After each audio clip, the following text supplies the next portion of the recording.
we got some news coming out of Baltimore. Lamar Jackson, after the loss to the Jaguars, goes at a fan on Twitter. So this is a very interesting situation, and I had to think about this because I kind of went full circle on this thing. But first, let me show you the tweet. So Castle Will Kill tweeted out, when someone is asking for over 250 mil guaranteed like Lamar Jackson, games like this should not come to Justin Tucker. Let Lamar walk and spend that money on a well-rounded team. And you can go find Lamar Jackson's response to this because I'm trying to keep it clean on here. So, but yeah, when I first saw this, I'm not going to lie to you guys, I kind of reacted like, what? Why'd he go at the fan like this? It was just a frustration of a loss because this wasn't a completely horrible take. He didn't disrespect. I didn't think he really disrespected Lamar and say anything crazy about him personally. I just thought that's how he felt about his team. And I'm not gonna lie, I actually kind of agreed with it. But then I had to take a step back for two reasons. First of all, I kind of had to put myself in Lamar's shoes, and I had to imagine, okay, if I just lost a game against a bad team that they should have won after being up 2 possessions, and this has been a reoccurring thing for the Ravens, I had to kind of understand the frustration with the loss, and I think it would be even more frustrating for a fan to come at you and kind of, not directly, but it seems like indirectly blame the loss and the team struggles on you. And then it made me understand, while I don't agree you should have went at him like that in such a just crazy, vulgar way, I do understand why he would go after the fan. And then the second reason, I had to really think about how much is Lamar to blame for the Ravens' struggles. Then I kind of got into the discussion in my head of, does Lamar really deserve the money, or should the Ravens pay him? What should they do with his contract at the end of the year? So I had to look deeper, and I had to look deeper into at least how the Ravens season is going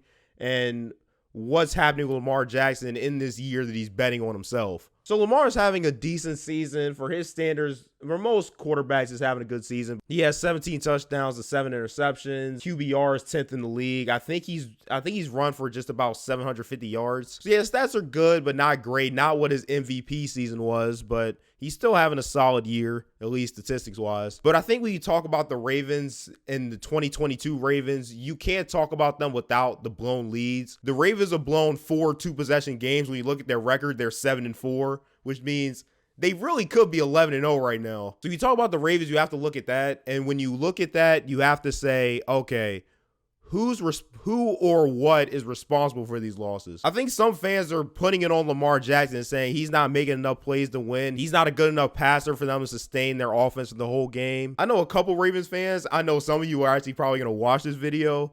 And I know the blame can go anywhere from the offensive coordinator to Harbaugh himself to the defense. And I do think it does vary on a game-by-game basis. Like, I remember they had a big lead against Miami, and that could have been the defense. But yeah, this Jacksonville game specifically that just happened this past weekend, I don't think this one can go on Lamar at all. I was flipping through different 1 o'clock games. I was mainly watching the Bengals-Titans one. But I saw about the end of the third quarter, and then I was kind of like flipping through most of the fourth quarter. So when I at least watched that and kept up with the game, one thing that stuck out to me, the Ravens were up 19-10, their usual double-digit lead. The Jags go down to score, making 19-17. They kick it off to the Ravens. I think like they had horrible field position and something happened with the kickoff. And then Gus Edwards fumbles inside their own 20, which gave Jacksonville another field goal, which gave him the lead. And then even after that, Lamar led another touchdown drive. He threw this beautiful pass to Deshaun Jackson. He drops back, and yeah, it looks like they're deep in their own territory again. Throws it down the field. Perfect ball to Deshaun Jackson. I think it was like for 62 yards. And they scored a touchdown. So to me, he made enough plays for them to win this game. The defense just couldn't get the stop at the end. And you know what? That happens. But when you look at Lamar Jackson, you look at his contract situation, I don't think it's really going to be about how good he is, because we all know he's a great player. He's won an MVP. It's going to be about how much does he need around him to win. And when you're talking about paying a guy $250 million, they're not going to be able to do too much to accommodate you as far as weapons and receivers. So it's going to come down to if the Ravens believe that he can win in spite of not having as much talent around him. So going back to that guy's original point, Lamar Jackson is a special player, and I do think whether the Ravens have had struggles, they're still 7-4. They're still a competitive team. I think you do pay Lamar, but it's a very interesting situation, and players have feelings too. So obviously when a fan says that after a tough loss, he's going to come back at him. But I think like he spoke to Harbaugh about it, apparently is the rumor. But yeah, very, very interesting. So yeah, what do you guys think? Is the fan right? Should they pay Lamar? Was he right or wrong for going at the fan? Let me know what you guys think. Thanks for tuning in. Love you guys. See you guys next time.